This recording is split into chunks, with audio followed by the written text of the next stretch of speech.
Donc ouvert. Alors, attendez, parce que j'ai un cheminement, je commence à le connaître par cœur, mais pas complètement. Alors, ouverture de la séance, pardon, je viens de dire, désignation de la secrétaire. Sans surprise, je vous propose encore Lucie de la Cruz, s'il n'y a pas d'objection. Allez, vas-y, je t'en prie, fais l'appel. Alors, Angèle Pouveau. Présent. Karine Molitov. Présente. Antoine Rousseau. Yes. Mireille Schneider. Présente. Laurent Tortosa. Présent. Jean-François Guilloton. Présent. Richard Véraud. Présent. Emilien Labanel. Patrice Kéboche. Présent. Ariane Caro. Céline Combe. Présent. Lucie Delacruz. Présente. Sabine Gourin, absente.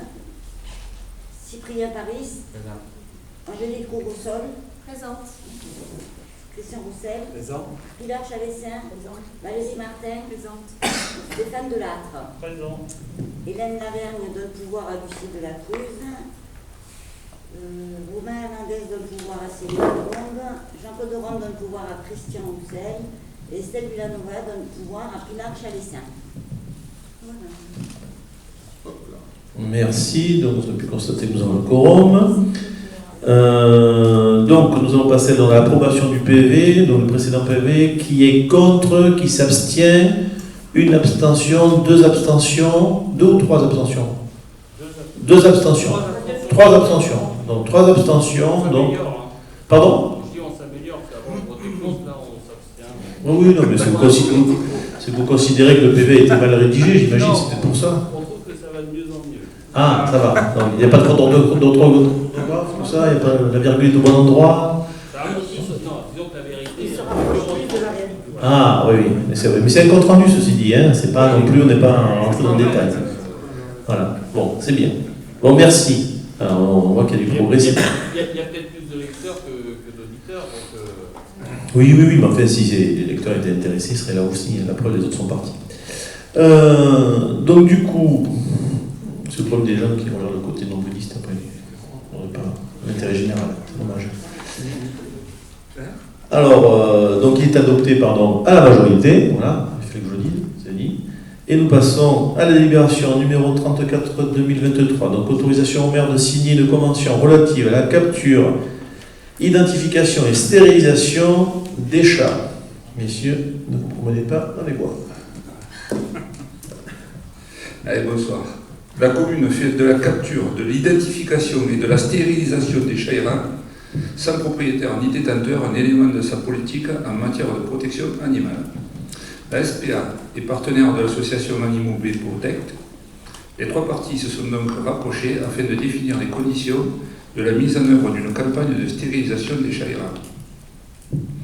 Cette action constitue un des leviers les plus efficaces en vue de contribuer au bien-être animal et de limiter la prolifération féline, contrairement à l'éradication. De nombreuses études scientifiques prouvent que la capture en vue d'une stérilisation et d'un relâché sur le lieu de vie est la seule solution sur le long terme. En effet, l'éradication ne peut solutionner que temporairement ce problème et pose des questions éthiques. Prenant en considération l'intérêt public lié à l'hygiène et à la sécurité et au regard de ses pouvoirs de police tels que prévus par le Code rural en matière de divagation et de prolifération animale, la commune d'Aubé décide de soutenir une action déterminée visant à la capture, l'identification et la stérilisation des chats errants en apportant une aide en 2023 en faveur de l'association SPA destinée à financer une action déterminée visant à la capture, la stérilisation et l'identification des chats errants sur son territoire. Une subvention de 500 € à l'association SPA permettrait de capturer, stériliser et d'identifier 10 chats errants. Cette action est proposée, conçue et réalisée sous l'entière responsabilité de l'SPA en collaboration avec l'association Animaux B Protect qui assure sa mise en œuvre sur le territoire de la commune. Une convention entre la commune d'Aubé, la SPA et l'association Animaux B Protect détermine les obligations respectives des parties prenantes. Il est donc proposé au conseil municipal de fixer le montant de l'aide attribuée à l'association SPA à 500 € et d'approuver les termes de la convention jointe à la présente délibération en autorisant le maire à la signer. Merci. Y a-t-il des questions? S'il n'y a pas de questions, nous passons au vote. Qui est contre? Qui s'abstient? Adopté à l'unanimité, merci. Ça me permet aussi de féliciter l'association Anime Protect qui fait ce travail depuis maintenant une paire d'années, qui le fait très bien. Donc du coup, nous passons à la délibération suivante. C'est la fixation du montant du loyer du logement communal dit 18 rue Prion. C'est moi qui vous l'ai fait. Donc je vous informe que le conseil municipal, que l'acquisition du logement 18 rue Prion AOB a été actée par un acte authentique en date du 22 mars 2023 en l'étude de Maître Maté, donc notaire à Quissac. Ce logement de type F4, 3 chambres, 230 mètres carrés, est aujourd'hui libre de toutes occupations et sera donc disponible à la location à compter du 1er juillet 2023. Donc, comme c'est la première fois que nous louons ce logement, il convient en fait de déterminer le loyer et donc il vous est proposé un loyer de 600 €. Y a-t-il des questions? Oui. Sur quels critères vous avez estimé le loyer? Alors le critère du loyer, bon, on l'a estimé par rapport à ce qu'on souhaite faire et ce qui se faisait avant, par rapport aux mêmes prestations, on va dire. Voilà. Donc du coup, aujourd'hui, beaucoup de gens se plaignent que les loyers sont très chers à Aubé, c'est vrai, au-delà de 700 €, 800 €, etc. Bien souvent des taudis, il faut le dire aussi. Donc la commune n'a pas vocation à encroumer les gens, comme on dit, dans notre patois local, et n'a pas vocation non plus à louer des taudis. Donc du coup, dans ces zones-là, on a regardé un petit peu le marché, ce qui se faisait, ce qui était raisonnable, en sachant que la commune adopte systématiquement, contrairement à un propriétaire privé qui n'est pas obligé d'augmenter son loyer tous les ans, revalorise le loyer par rapport à l'indice. Voilà. Je le dis parce qu'il y a eu des loyers très bas, à l'époque, très bas, corrects, qui ont été faits à l'époque, qui aujourd'hui, au fil des années, parce que les locataires, ça fait 5 ans, 10 ans qu'ils sont là, se retrouvent des loyers très importants sur des logements qui ne le mériteraient pas. Mais malheureusement, c'est comme ça. Non, parce que vous savez que j'aime bien regarder sur Internet, et puis il y a des sites qui comparent les loyers sur des villes en fonction F3, F4, etc. Et là, le prix moyen pour un tel logement serait plutôt de 1114 € en charge par mois, avec une base. Pardon? Pas sur OP. Oui, non, mais peut-être, on peut louer 1100, 2000 €, mais après c'est un choix politique. C'est où on fait en sorte que nos habitants d'Aubé puissent se loger dans des conditions correctes. La mairie, est-ce qu'elle a vocation à louer des appartements à 1000 ou 2000 €? J'en suis pas vraiment sûr. Voilà. Après, c'est un choix. C'est dans le choix de. En termes de location, voilà. En termes de location, c'est sûr, c'est pas la vocation de la mairie. La mairie achète effectivement. Vous avez voté en janvier 2022 une bâtisse qui vaut 350 000 €. Enfin, vous allez acheter net vendeur. Hein, alors, est-ce que vous payez des frais de mutation, vous, les mairies, sur les acquisitions de non, on est exempté. Voilà. Donc en fait, bon, non, mais là, juste, moi, ce que je relève, c'est qu'on est effectivement à 2% de rentabilité sur un bien comme ça.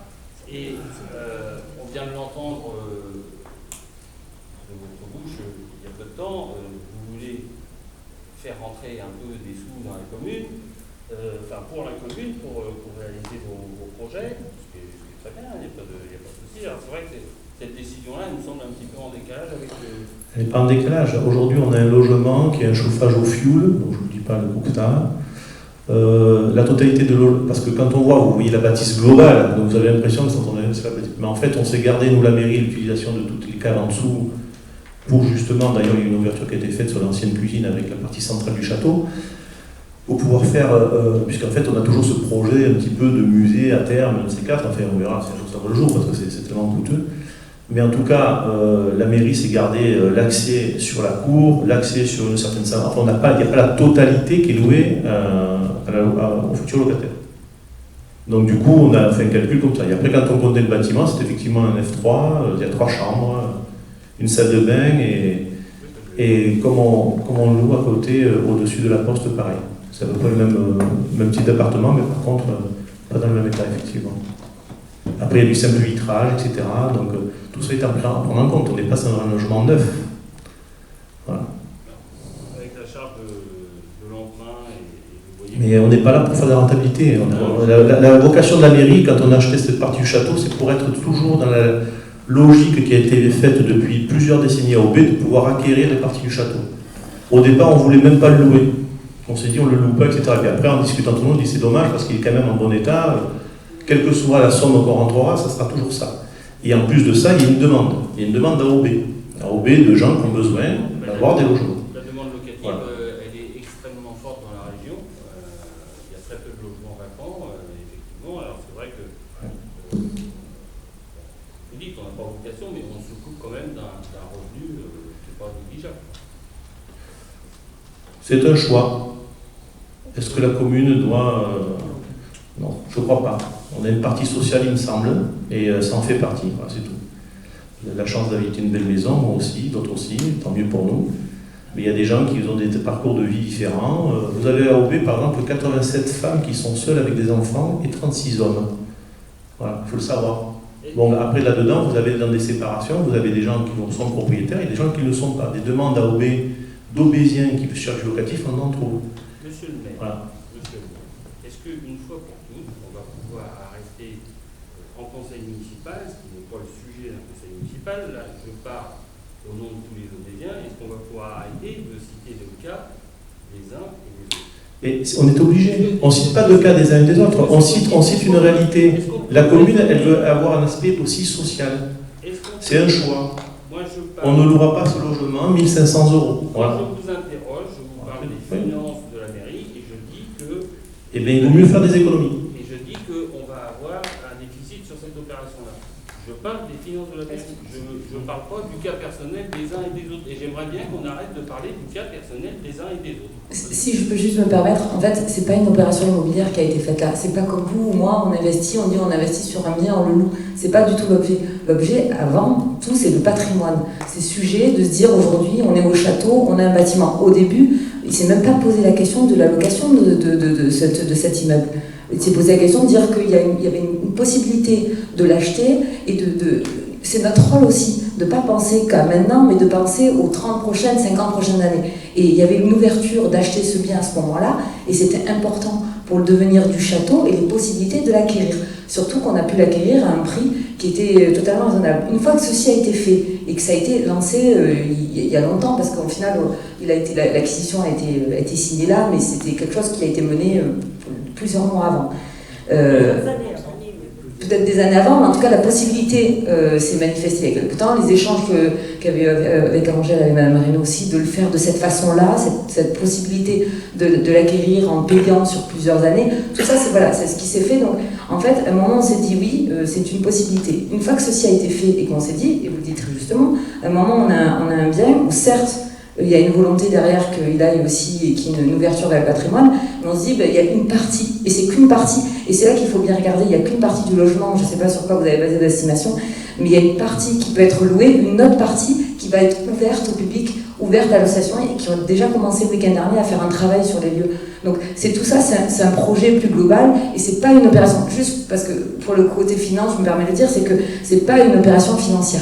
On va chercher de l'argent, c'est sûr, mais pas sur ça. Alors après, le juste loyer, effectivement, on peut être d'accord, pas d'accord. Moi, je pense que le tarif que vous envisagez n'est pas adapté par rapport au lieu, parce qu'on ne parle pas que de mètres carrés, on parle aussi des lieux, il faut y aller, hein. Il y a des étages, des trucs, etc.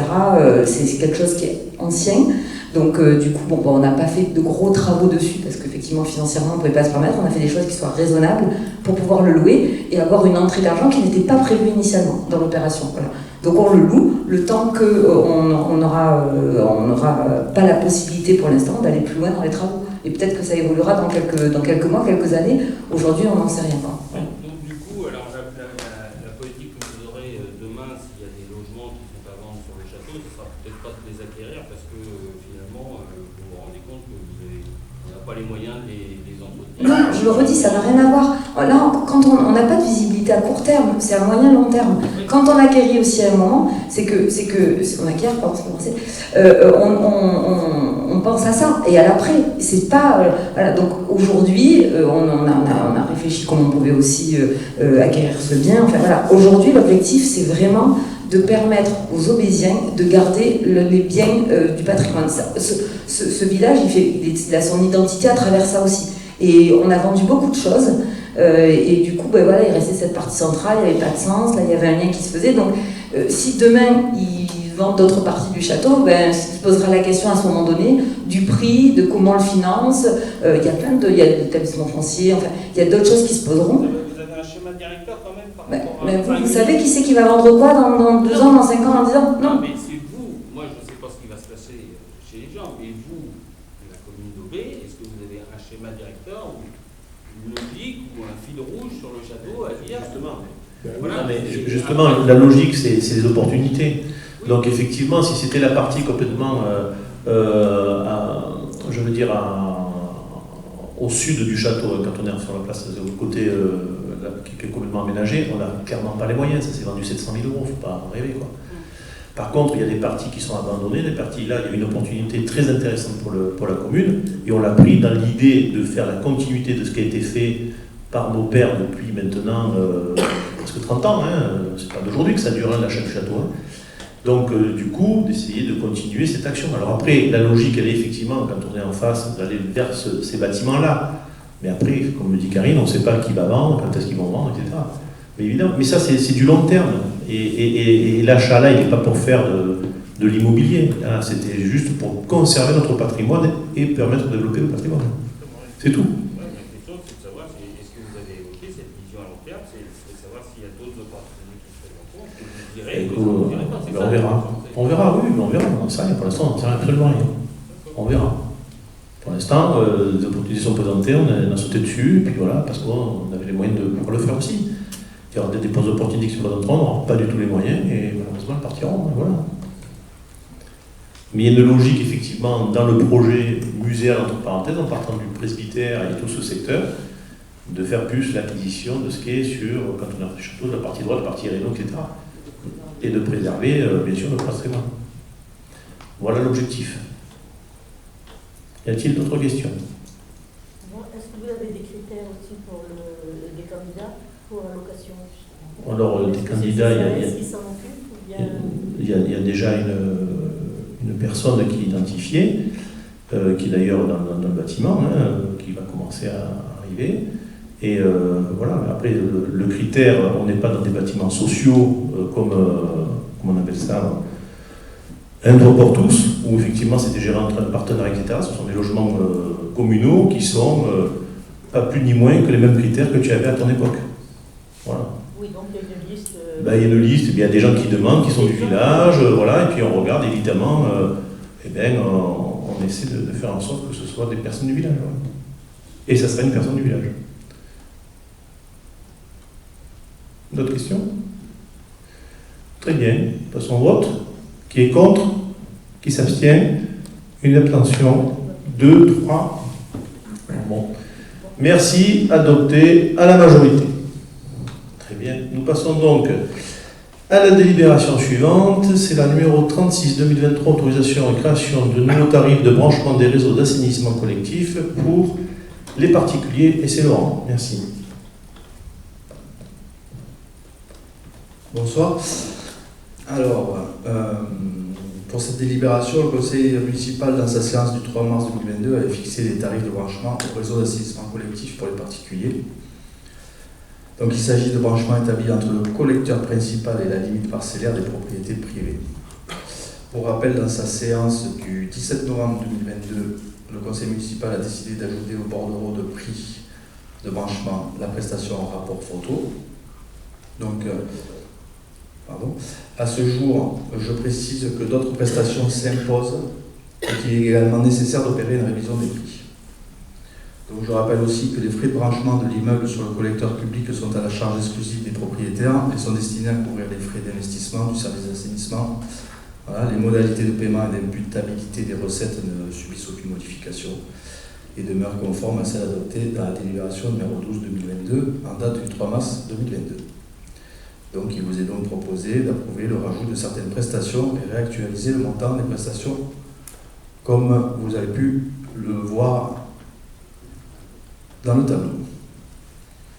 Merci. Y a-t-il des questions? Pas de questions, on passe au vote. Qui est contre? Qui s'abstient? Adopté à l'unanimité, merci. Nous passons à la délibération suivante. Donc, c'est la 3723, modification de la taxe d'aménagement par secteur instaurant un taux supérieur à 5% dans les zones UD. Alors, par délibération du conseil municipal en date du 28 novembre 2011, le conseil municipal a instauré une taxe d'aménagement à un taux de 5% sur l'ensemble du territoire communal, et que par la délibération du 30 septembre 2022, le conseil municipal a instauré une taxe d'aménagement à un taux de 8% sur l'ensemble du secteur UD. Donc l'article L331-15 du Code de l'urbanisme prévoit que le taux de la part communale ou intercommunale de la taxe d'aménagement peut être augmenté jusqu'à 20% maximum. Dans certains secteurs, par une délibération motivée, bien sûr, si la réalisation de travaux substantiels de voirie ou de réseaux de restructuration ou de renouvellement urbain pour renforcer l'attractivité des zones concernées et réduire les incidences liées à l'accroissement local, de la population ou à la création d'équipements publics généraux sont rendus nécessaires en raison de l'importance des constructions nouvelles ou de la vétusté de certains domaines. L'ensemble de la zone UD, comprenant donc le secteur UD, UDA, UDA1, UDA2 et UDB du plan local d'urbanisme, applicable correspond à une zone urbaine mixte à caractère résidentiel sur le plan de la morphologie urbaine.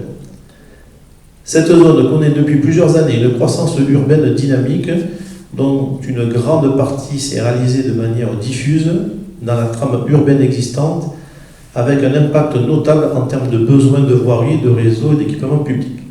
Ces besoins sont traduits par l'instauration ponctuelle de programmes d'aménagement d'ensemble visant à permettre l'ouverture à l'urbanisation de certains secteurs enclavés et améliorer le maillage existant. Cependant, la poursuite des tendances démographiques a généré des besoins supplémentaires en termes de travaux, de renforcement et d'adaptation des voiries et réseaux pour continuer à adapter le maillage aux nouveaux besoins ainsi que l'adaptation à la création des équipements publics.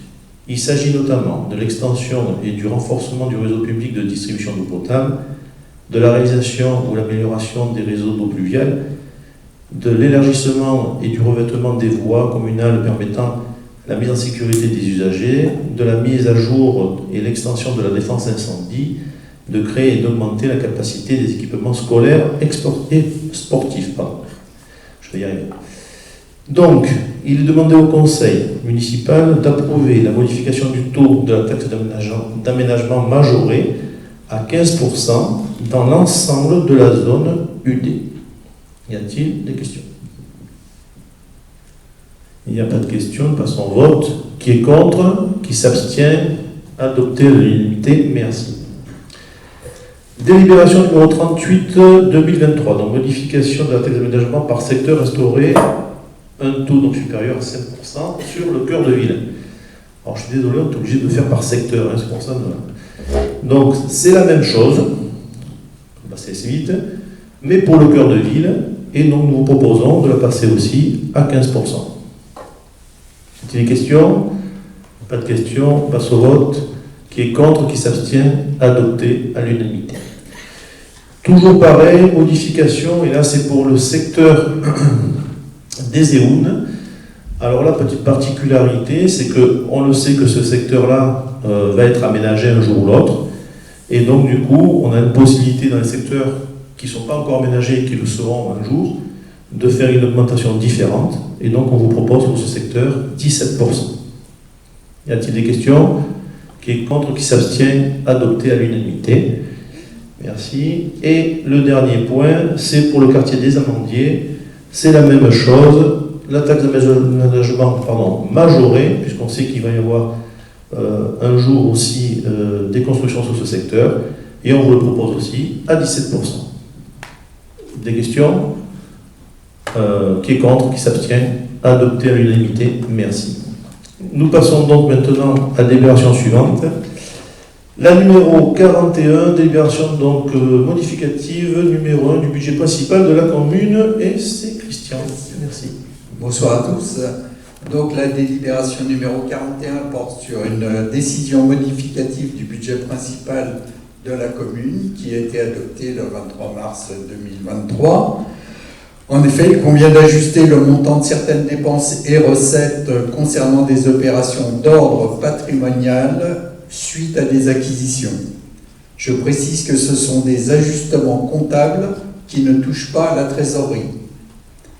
Donc, dans le prolongement de délibérations antérieures, nous avons effectué des acquisitions que nous devons maintenant inscrire au chapitre des opérations patrimoniales pour leurs valeurs actuelles, pour leur montant actuel, pardon.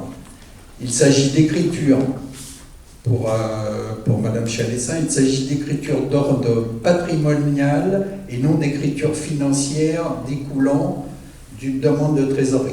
C'est-à-dire qu'on prend la valeur actuelle pour l'inscrire au budget. Ça, c'est pas une opération financière. Pour l'opération financière, les 270 000 vont être payés en plusieurs fois. Donc sur 2023, et il n'apparaît rien. Et sur le terrain, c'est un terrain qu'on a acquis à 1 euro et que le trésorier nous demande d'inscrire pour sa valeur actuelle, donc 11 000 euros de mémoire. Donc voilà, c'est inscrit dans la part patrimoniale, mais pour la question financière, ça va se faire sur plusieurs années. Voilà, donc je précise, donc il s'écrit, ça je l'ai déjà dit. Comme donc indiqué, il s'agit de comptes d'ordre qui s'équilibrent aussi bien en recettes qu'en dépenses. Et donc ça concerne 2 opérations, donc au chapitre 41, opérations patrimoniales, à savoir en dépenses d'investissement, terrain nu en dépenses 11 000 euros, immeuble de rapport, donc 270 KE, 270 000 euros, et en recettes, donc on retrouve la même chose, recettes d'investissement 11 000 euros, et autres organismes et particuliers 270 000 euros, et on a bien donc en compte d'ordre, en dépenses 281 000 et en recettes 281 000. Y a-t-il des questions? Oui, ça, on ne pouvait pas le mettre dans le budget primitif que vous avez présenté au mois de mars, parce qu'en fait, vous ne saviez pas à quel moment l'acquisition allait se faire. Non, parce que... Attends, excuse-moi. Non, tu sais, là, on est encore en M14, et il y a tout un chambardement, on va passer en M57 en début d'année prochaine, et là, le trésorier nous a demandé de les inscrire dès maintenant. C'est les fameuses modifications qu'on a déjà votées, on en a parlé, ouais. C'est pas évident. En fait, c'est le transfert dans certains comptes, des nouveaux comptes en fait, qui vont éliminer d'autres, etc. Voilà. C'est purement administratif, on va dire. Hein. C'est l'évolution des normes comptables. Voilà, c'est l'évolution des normes comptables. S'il n'y a pas d'autres questions, nous passons au vote. Qui est contre, qui s'abstient, adopté à l'unanimité. Merci. Donc, je crois que nous avons épuisé l'ordre du jour. C'est bien ça, hein, Madame la Secrétaire, je ne me suis pas trompé, je vérifie, c'est arrivé. Donc, je vous donne les décisions du maire. Donc, décision qui a été prise pour le tarif en ce qui concerne l'emplacement de l'animation Monster Truck donc, au terrain des Amandiers. Donc, il a été demandé 300 € pour l'occupation pour la période. Décision de recherche de financement public et privé. Donc, il a été décidé de faire appel à un cabinet, donc MBS Conseil Montpellier, pour un contrat de prestation d'études d'éligibilité ayant pour objet la recherche de financement public et privé pour le financement de projets d'investissement à venir sur la commune d'Aubé. Tout ça pour un montant hors taxe de 3 000 €. En cas de recherche infructueuse, aucune subvention trouvée, bien sûr, aucune facturation ne sera émise par le cabinet au titre de la prestation d'études d'éligibilité. Donc il existe des cabinets qui nous donnent un coup de main pour aller chercher des subventions. S'ils trouvent, eh bien on les paye. S'ils ne trouvent pas, il n'y a rien. Décision aussi, donc... Pardon ? On les paie sur un pourcentage ou bien... Non. Juste là, en fait, il y a tout un travail de recherche. Après, souvent, quand c'est en pourcentage, en fonction des subventions, quand ils mènent les dossiers, qui réalisent les dossiers, qui les déposent, etc. Là, l'objectif ici, c'est pas d'aller aussi loin, c'est vraiment d'aller chercher des subventions, notamment des subventions européennes, parce qu'il existe en fonction de nos projets. Et ils vont tout nous détailler, c'est-à-dire, oui, dans quelle situation, avec quelles conditions, est-ce qu'ils ont encore des financements, est-ce qu'ils ont encore des enveloppes ouvertes. Et si il s'avère que c'est le cas, on verra ensuite si nous décidons d'aller déposer des dossiers, on pourra peut-être le faire nous-mêmes, et à ce moment-là, il n'y aura pas de pourcentage supplémentaire. Donc c'est fixe là. Et on avait jusqu'à 5 dossiers qu'on pouvait leur demander, donc on en a mis plusieurs sur lesquels on voulait avoir des recherches de subventions. Merci pour ces explications, parce que c'est toi qui t'en occupé avec Christian. Voilà. C'est très bien, et bravo. Donc, autre décision, donc, il a été décidé de choisir la société Canon Montpellier pour la location de photocopieurs et le contrat de service de maintenance EPAC additionnel sur le parc de photocopieurs de la mairie d'Aubé pour une durée de 63 mois pour un montant global de 32 529 € hors taxe, soit 1 549 € hors taxe par trimestre, ce qui fait 6 200 € hors taxe par an, ce qui est une belle diminution puisqu'actuellement nous payons 16 000 € par an. Donc là je remercie d'ailleurs le fonctionnaire Julien et tous les fonctionnaires de manière générale dont on leur a donné consigne d'aller chercher des économies de partout. Ils le font très bien et de manière générale, alors là c'est vrai que c'est une sacrée économie, 10 000 € de moins c'est très bien. Pour bien sûr une prestation pas dégradée évidemment. Pour information, je vous donne aussi une information donc, au niveau des festivités. Donc, vous avez vu donc, le premier jeudi d'Aubé a débuté jeudi dernier. Donc, ça a été une belle première, on va dire, pour la troisième saison. J'en profite pour dire qu'il y a quand même du tri, que la commune a mis en place les poubelles de tri. C'est pas évident, il faut y aller tout doucement, c'est pas facile. En tout cas, les administrés ont bien joué le jeu. Ça a moins été le cas par notre prestataire, mais on a fait une mise au point tout à l'heure avec lui et il va s'améliorer. Autre information importante, là par contre pour le coup, et on va communiquer dessus, c'est la fermeture de la RD12 du 3 juillet au 1er septembre. Alors c'est maximum, mais bon, voilà, c'est l'information qu'on donnera. Donc ça concerne en fait la partie entre de l'RD12, entre le croisement Sommières-Aubé et la passerelle en bois. Là. Donc cette partie-là est inondable, comme vous le savez, il y a des ouvrages en dessous qui datent de certaines époques, certains sont de 1600, 1700, je ne sais plus. Ils sont encombrés, ils sont abîmés. On est arrivé alors avec différentes discussions et par rapport au problème qu'il y a eu en 2021, notamment un véhicule qui était planté dedans, à avoir l'écoute du département, et donc ils vont engager ces travaux. J'avais déjà parlé, il y en a pour un peu plus de 400 000 €, je crois. Par contre, ça va être un peu long, une déviation va être mise en place pour que les gens qui souhaitent venir à Aubé de l'extérieur puissent venir par d'autres endroits. On communiquera encore une fois par là. Vous verrez, c'est un parcours assez intéressant pour venir d'Aubé quand on vient de Galargue. Il faut parler par bus, par Codognan, par Marseille, donc j'exagère, mais ça va être compliqué. Voilà. Alors du 3 juillet au 1er septembre. Alors ils ont pris très large pour être sûr que s'ils finissent plus tôt, tant mieux. Bon, pour information, il va avoir à la place du goudron de la grave béton, et là pendant un mois, il faut qu'il y ait rien qui roule pour que ça tienne bien comme il faut quand ils arriveront sur le tablier. Voilà. Donc vous allez voir des travaux qui vont commencer, donc le 1er juillet c'est bientôt. D'ailleurs on voit des marquages au sol, on voit du monde qui travaille autour, ça bouge, ça fait bien. Le plomb, en ce qui concerne le plomb, donc nous on fait avec Laurent et les administrés, les fonctionnaires qui travaillent avec nous, d'autres élus. Bon, ce qu'on peut vous dire, c'est que normalement, en ce qui concerne le plomb, on devrait avoir éliminé l'ensemble des compteurs plomb, des branchements plomb, des branchements plomb à la fin de l'année.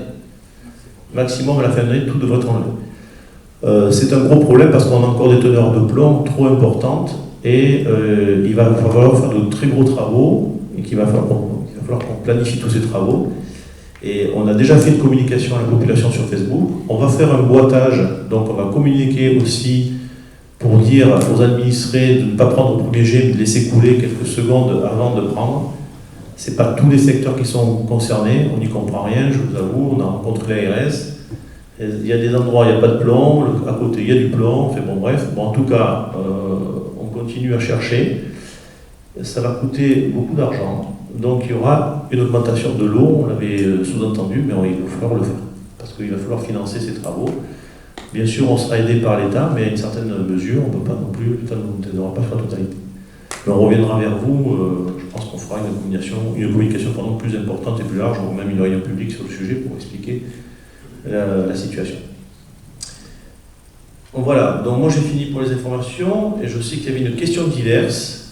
Monsieur Delattre, je la dis ou je la dis pas?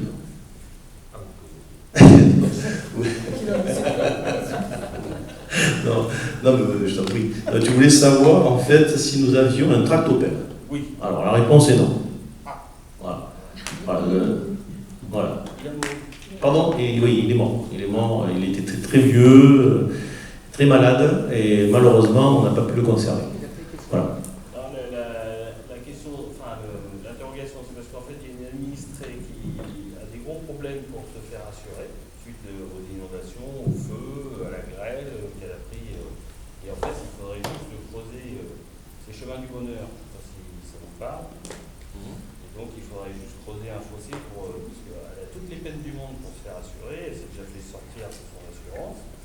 Et là elle est en panique. Parce que s'il y a à nouveau une inondation, une grosse pluie, elle a peur de se faire sortir, de ne plus jamais pouvoir être assurée, alors qu'un simple coup de godet ne suffirait à régler sa situation. Elle est venue vers nous ou pas? Parce que moi ça ne me parle pas ça. Oui. Alors oui, elle est venue vers nous. Elle a écrit un courrier.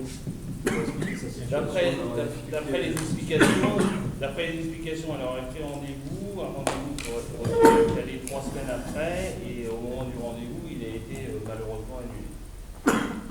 C'est possible. Voilà. Moi, c'est pas moi qui m'en occupe, mais j'ai vu son courrier. Avec ses problèmes d'assurance, j'ai vu son courrier passer.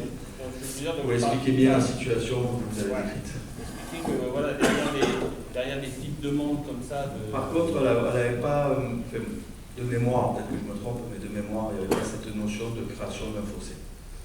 Ouais, c'était juste curer. Non, c'est juste curer le fossé parce qu'il a été à chaque fois remis des cailloux, à chaque pluie. Bon, de toute façon, quand il y a des cas personnels comme ça, ils viennent, on regarde, on les traite. Après, si on ne peut pas être traité, on leur donne une réponse, on peut pas. Mais enfin, en tout cas, les services techniques et la mairie le regardent. Il y a plusieurs maisons. Il n'y a pas de souci. Oui, après, il y a certains endroits où il faut faire des gros travaux, on est tout à fait conscient. Enfin, là, parce que bon, ça a des incidences extrêmement importantes pour beaucoup d'administrés du secteur. De toute façon, le curage des fossés, c'est un gros problème aussi sur la commune. Il y a des parties qui sont privées, il y a des parties qui sont publiques. Oui, mais là, c'est plus du privé. C'est vrai qu'un curage. Parce que là, ça a été fait justement pour le Galard, ça a été fait pour la Voie. Non, mais là où c'est fait, il y a départemental, le département fait des curages, on leur a demandé de le faire, d'accord. Après, il y a des parties qui sont privées, donc nous, on n'intervient pas dans le privé, c'est malheureux, mais voilà. Il y a des parties qui incombent à la mairie. Alors c'est un chemin communal, parce que nous, on a des fossés, on a écrit aux gens qui disent ouais, mais je comprends pas pourquoi c'est à moi de le faire, mais oui, c'est à tout de le faire, c'est privé. Voilà. Mais là, c'est pas. Voilà. Mais après, bon, les personnes viennent nous voir, on regarde les solutions. Après, c'est vrai qu'il y a beaucoup de cas comme ça, hein. C'est pas, il n'y a pas qu'un cas, c'est pas toujours évident. Bon, en tout cas, nous, on essaie de trouver des solutions si on peut, mais on regardera. Hein. Bon, après, l'histoire du tractopelle, nous, on n'en a pas. Hein. Le tractopelle, ça vaut 80 000 €. Vous voulez pas en acheter là? Ben, disons que le tractopelle, oui, pour s'en servir. Vous voulez lancer une cagnotte? Mais si, non, mais il a raison. Si on loue les appartements de 2 000 €, on peut se financer. Même avec ça, on n'y arrivera pas. 2 000 € aussi, mais les 5 appartements, on augmente tout. Bon, ok, bon, on le regardera, mais si c'est important, c'est embêtant tout ça. Mais pour le coup, le matériel communal, ça a été un vrai souci depuis 3 ans, parce que quand on est arrivé à la municipalité, qu'on a fait ce constat-là, les travaux en fait, et les frais qui devaient être engagés, et Jean-Claude Rome a très bien fait ce travail-là de tout recenser, parce que ça vaut pour un tracto, c'est important, mais ça vaut aussi pour, ça valait pour les barreuses, ça vaut pour des engins. Les camions, mais moi je pensais aux outils un peu plus simples que ça, mais qui étaient, quand on en avait 3, qu'il y en avait 2 qui étaient cassés et un qui ne fonctionnait pas très bien. Donc il y a eu un gros travail d'analyse et de regarder comment on pouvait faire des réparations sans que ça nous coûte trop cher, mais à la fois que ça ne soit pas non plus récurrent en termes de coûts. Donc il y a eu des choix qui ont été faits et on essaye de faire avec ce qu'on a en fonction de l'analyse qu'on a de nos besoins. Donc c'est vrai que le trait, tout ça, c'est pas possible. Mais ça a été, il y avait des camions avec des fauteuils, il y avait des trous dedans, enfin, et tout ça. Avec des trous aussi, des camions qui avaient été achetés neufs avec des trous au niveau du plancher. Ouais.